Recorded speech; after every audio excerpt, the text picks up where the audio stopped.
का भरता बनाती है और बेचने लगती है। कुछ ही समय में उसका बैंगन का भरता बहुत अच्छा बिकने लगता है। ये देखकर जमींदार को बहुत जलन होती है और वो कहता है, इस तरह तो वो सीमा की बच्ची अपने सारा का सारा कर्ज चुका देगी। मुझे क्या पता था कि वो कीड़े लगे बैगन इस तरह भी इस्तेमाल कर सकती है, वरना मैं कभी भी अपने सोने का खजाना उसके हाथों में नहीं लगने देता। जमींदार जल भुनकर अब बुरे हाल में आ चुका था, तो वहीं सीमा के मन में भी अब लालच आने लगा था और वो खराब और गले हुए बैंगन का भी भरता बनाकर बेचने लगी थी। ये सब देखकर सुनील उससे कहता है, ये तुम क्या कर रही हो? ये बैगन पूरी तरह से सड़ चुके हैं। अगर इनका भरता बनाकर बेचोगी तो सब लोगों को पता चल जाएगा। इस समय मुझे मेरे परिवार के आगे कुछ भी नजर नहीं आ रहा है जी। अगर हमें जमींदार के कर्ज से बचना है तो हमें ये करना होगा।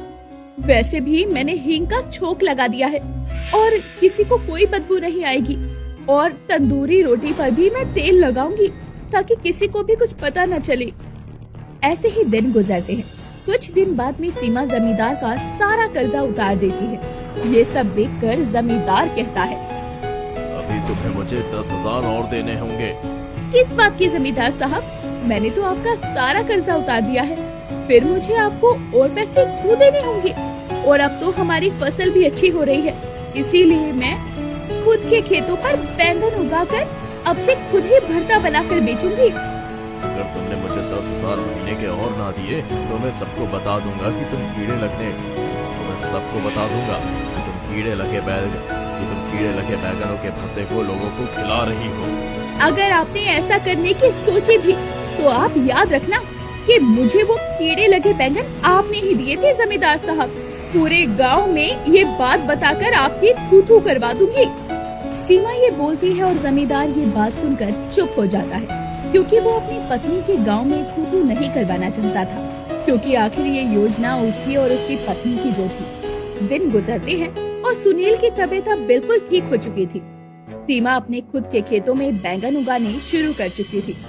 सुनील उन बैंगनों को बाजार में बेचता और जब बैंगन थोड़े खराब होने लगते तो सीमा उसका भरता बनाकर रख लेती। एक दिन जमींदार पंचायत के कान भर देता है कि सीमा सड़े हुए बैंगन का भरता बनाकर बेचती है, और पंचायत भी अचानक सुनील और सीमा के घर की तलाशी लेने का फैसला करती है। अरे अरे, आप ऐसे कैसे घर में घुस रहे हैं? आपको किसी के घर में आने से पहले उससे पूछना चाहिए। अगर घर पर छापा मारना हो तो पूछा नहीं जाता।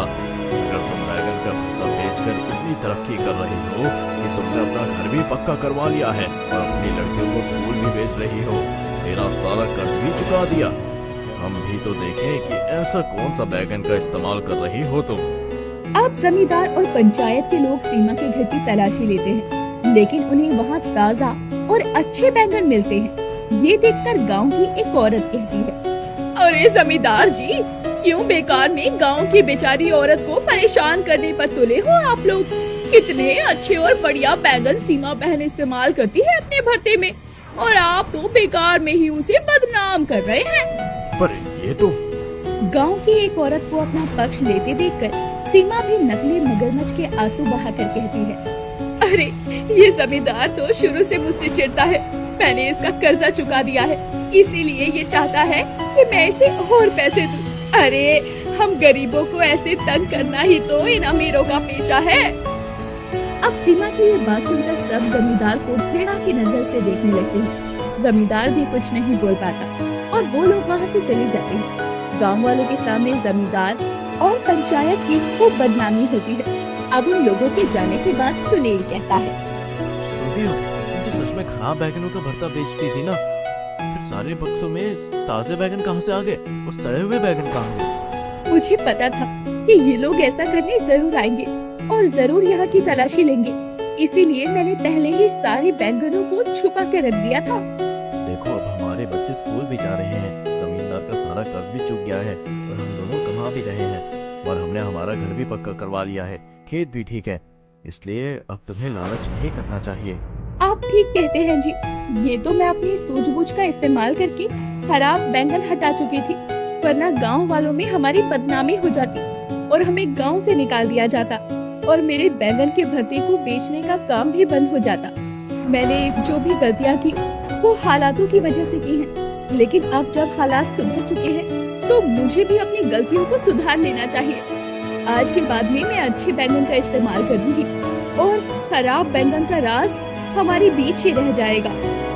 इसके बाद में सीमा खुद ही खराब बैंगन के भरते को बनाना बंद कर देती है और अच्छे बैंगन का भरता ही लोगों को परोसती है और हफ्ते में एक दिन गरीब लोगों को मुफ्त में बैंगन का भरता और रोटी खिलाती है। सुनील भी उसका बढ़ चढ़ कर साथ देता है और इस तरह लालची बैंगन भरते वाली खुद ही लालच छोड़कर अपने परिवार के साथ ईमानदारी से जीती है।